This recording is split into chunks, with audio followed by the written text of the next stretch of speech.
Hey, it's David and welcome to Moto Mirius. Today I'm looking at fitting a piggyback to the 390 Duke. Now, what's a piggyback? Why would I fit one? Try and keep it really short and really simple. If you guys want to know more, then let me know in the comments below and I can do a slightly longer explanation of what, why and so forth. Basically, there's two scenarios in which you want to use a piggyback. One is particularly if you've got a Generation 1 bike and you want to smooth out that rough running at low revs. So you can use a piggyback, it'll do that for you, it'll smooth that out. Generation 2 bikes have much less problem with that because KTM actually did that process, I guess, from the feedback and criticism they had of the Generation 1 bikes. The second scenario is when you're modifying your bike. You're trying to make it sound better or have more power, in which case you need to modify the way the ECU works more than you would do from that flattening out of the actual power curve. Now, Generation 1 bikes are much more forgiving with the stock ECU. You can get away with just the stock ECU and it will self-learn up to the normal simple modifications, things like slip-on, cat delete and airbox modifications. The latter, you've got to be careful exactly what you're doing, but you know the stock ECU can actually cope to some degree with all of those. I would say if you're going to airbox, then you really should be looking at piggyback just because you know by that time you're playing enough with the bike, you want to start programming. Generation 2 bikes have much stricter fuel controls on them because the more fuel you put in the bike, the more emissions comes out, and they don't have the ability to adapt to non-stock modifications. You can get away with the slip-on exhaust. KTM provide. The only way you can buy the Krapovich KTM parts is through KTM. So you have to use KTM. They are an authorized replacement. They don't require any changes to the stock map. And with KTM, or with the 390 Duke at least anyway, you can't change the stock map. All you can do is use a piggyback, which basically sits between the sensors and the ECU, and it basically lies between the two, modifying the information that's flowing backwards and forwards, so that on a Generation 2 bike where it doesn't have the ability to increase the fuel enough to cope with, say, a cat delete or an airbox lid modification, the piggyback will then do the necessary increase in fuel that you need.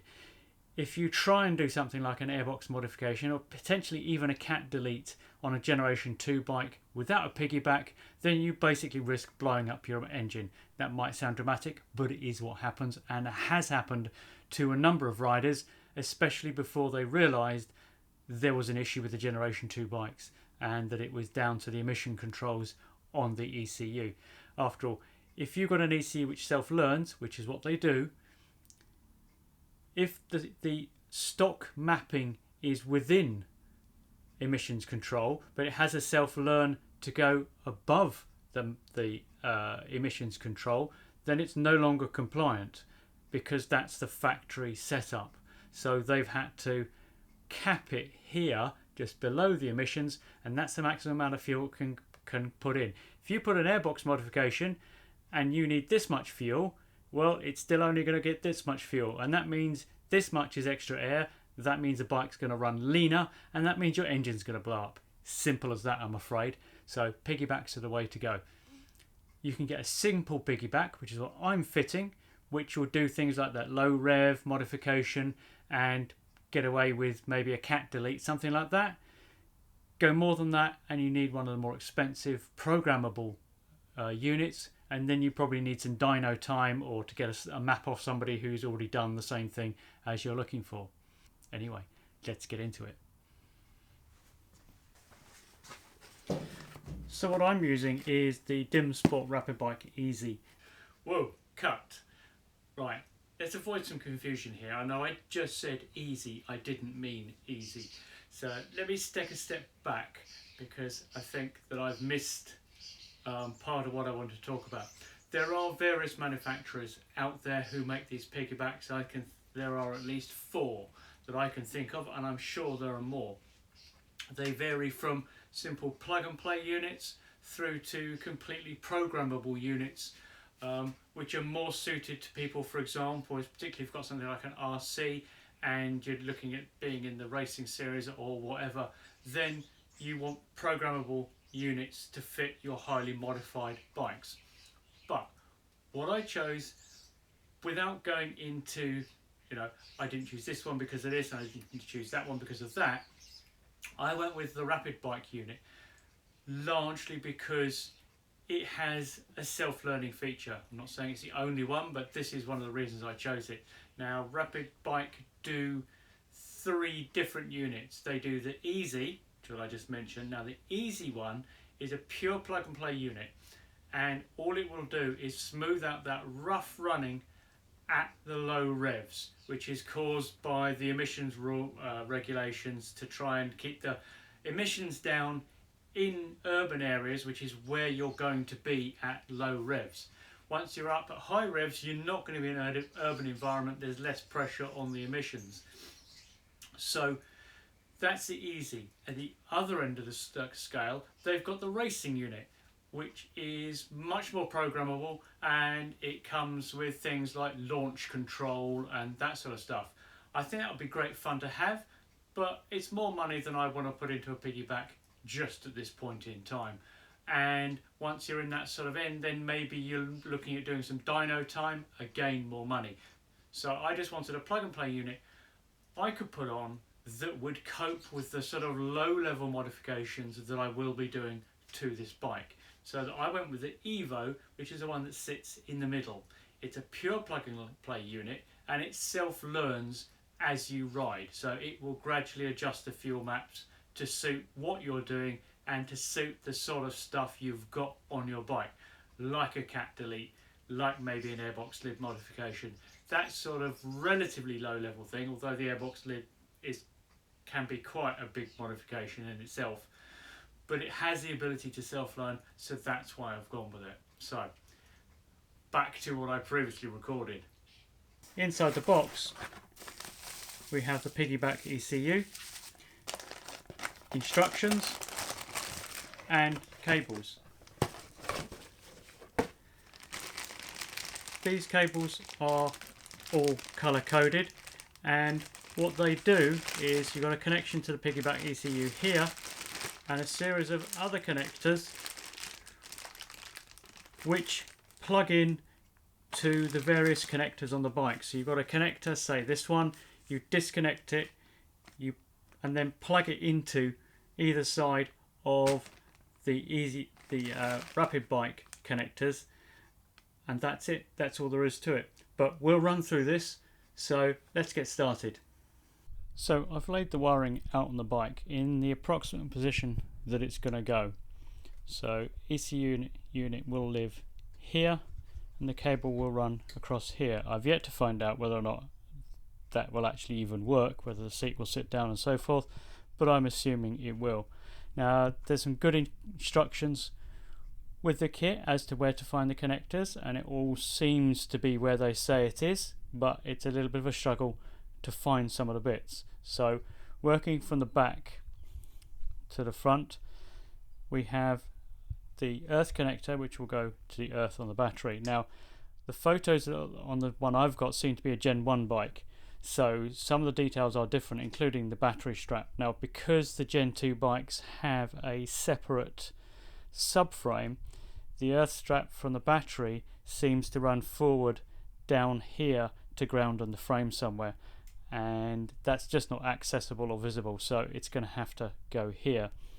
Now the cable itself runs down here. You've got some various extra connectors here for things like quick shifters and stuff, which don't apply to the Evo. So cable splits into two: left hand side of the bike, right hand side of the bike.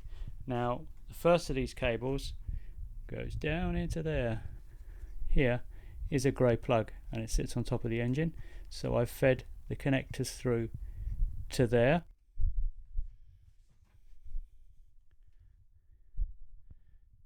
Down here on the side there's a black connector, and I've fed through this single wire to here. Now I'm not a massive fan of these tap connectors, but that's what we've got here. And just above it, hidden up here, is a white connector. So I fed through the white connectors down to here. And on the other side of the bike,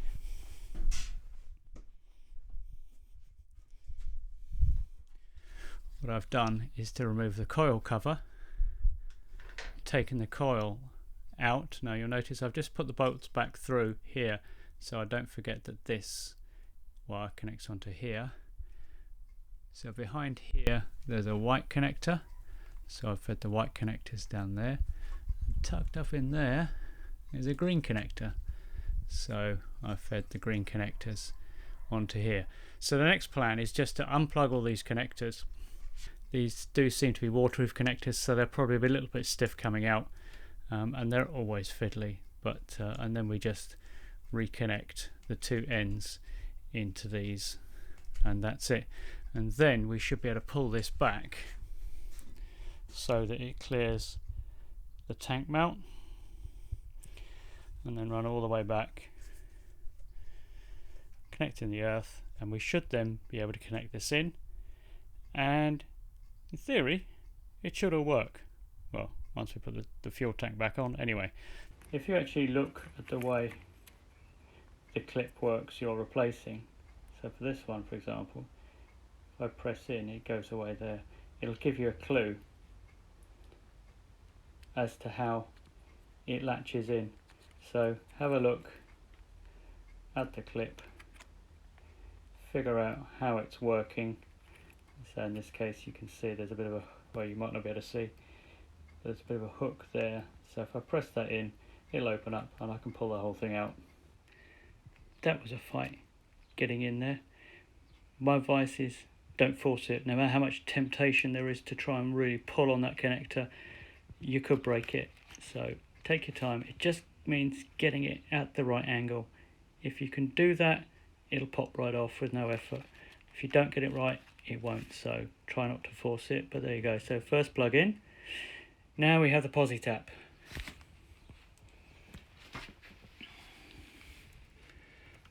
So for this, we need to trace this wiring. Perhaps take the plug off, I'll have to see, because it tucks behind here. This is the wiring here by the looks of it. So I need to get into that cabling, cut the sheathing back, put the posi tap in, and then tape it back up again. I couldn't get that connector off. The bit you need to press is behind it. I think that's a poor design. Clearly when the bike's assembled, that's fine, you just clip it on there anyway, but to get to that is almost impossible without taking at least the airbox out. It would have been so easy just to have that connector flipped around so you could just press that, pull it out, but no, you can't. I'm sure you could get it out, but it was taking too long, so I've simply cut through the actual wiring harness here, exposed the green and yellow, put the tap connector on. What I do with these is simply bare a piece of wire, stick it in here, float it out a little bit, tighten this end up, and then there's a slot with a spike in it. You put the slot over this has got a spike in it. As you do it up, the spike goes through there, makes connection. I say, not a big fan, but there we go. So bit of tape, keep that protected. Right, taped up, tucked away, white connector here, joined up, tucked away, and that's it for this side of the bike. So with these ones in here, you just got a little plastic catch, you pull it to the side and you gently tug out the other end with your thumb. With this one, you pull the red tab out and then push it back together to lock it. Now that one's tucked up there. You might find it easier to sort of cut these and redo them. I'm going to see if I can do it without that. With the coil cover back on, making sure to get that wire connected into there. It's all locked away. It all looks good. earth wire onto the battery, plugged into the CPU, and aside from the fact I'm still not a massive fan of this, it doesn't actually, it's probably okay, but as I say, I'm not a massive fan. I would have been much happier if I could have taken it under here, but without taking out the whole tail unit to get this off, or at least partly off, I'm not seeing how it's going to happen, so I'm going to see how that works. Now we'll need to get the fuel tank back on. Separate video for fuel tank install, but reverse of the previous, and that should be it for the installation. With the tank bolted down,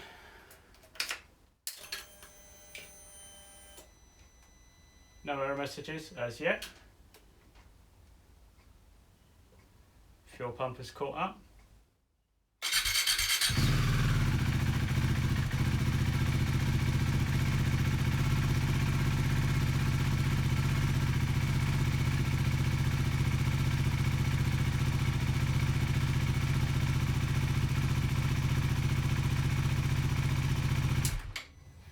So as of yet, no errors. Now you can do the 10-minute reset on this. I believe it's a 15-minute reset on the Gen 1 bikes, but it's a 10-minute reset, 600 seconds. Turn it on, run it at idle for 10 minutes or a little bit more, but not less than 10 minutes, because if it doesn't do, if you don't do 10 minutes, it doesn't do the initialization. That will reset the factory ECU and clear any learning it might have done, and you're off to a clean start. So certainly so far, no error messages, but really need to ride the bike to see if any pop up, because some people have had them. But for now, it's all good to go, so I'm going to carry on with putting the bike back together so I can give it a test ride. That's the install of the piggyback unit, the RapidBike Evo. Bike runs without further testing. It all looks okay. Everything's plugged in. It's quite simple. You do have to figure out where the wiring is going to go, but it all goes left side, right side, so it's not too bad. It's an easy enough home install if you have a little bit of proficiency with electrics, a little bit of familiarity with taking connectors apart and so forth. If you haven't, be a little more careful, because you don't want to damage anything in so doing. But otherwise, all seems okay. Truth will be in the running, so I'm going to find that out over the course of the next few weeks to see whether I get any error messages popping up or such. So we'll see. And if that's all okay, then it means I can move ahead with the bike build. Now, I hope this was helpful.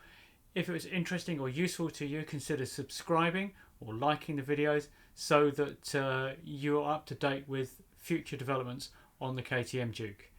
Thanks very much for watching, and I will see you again soon.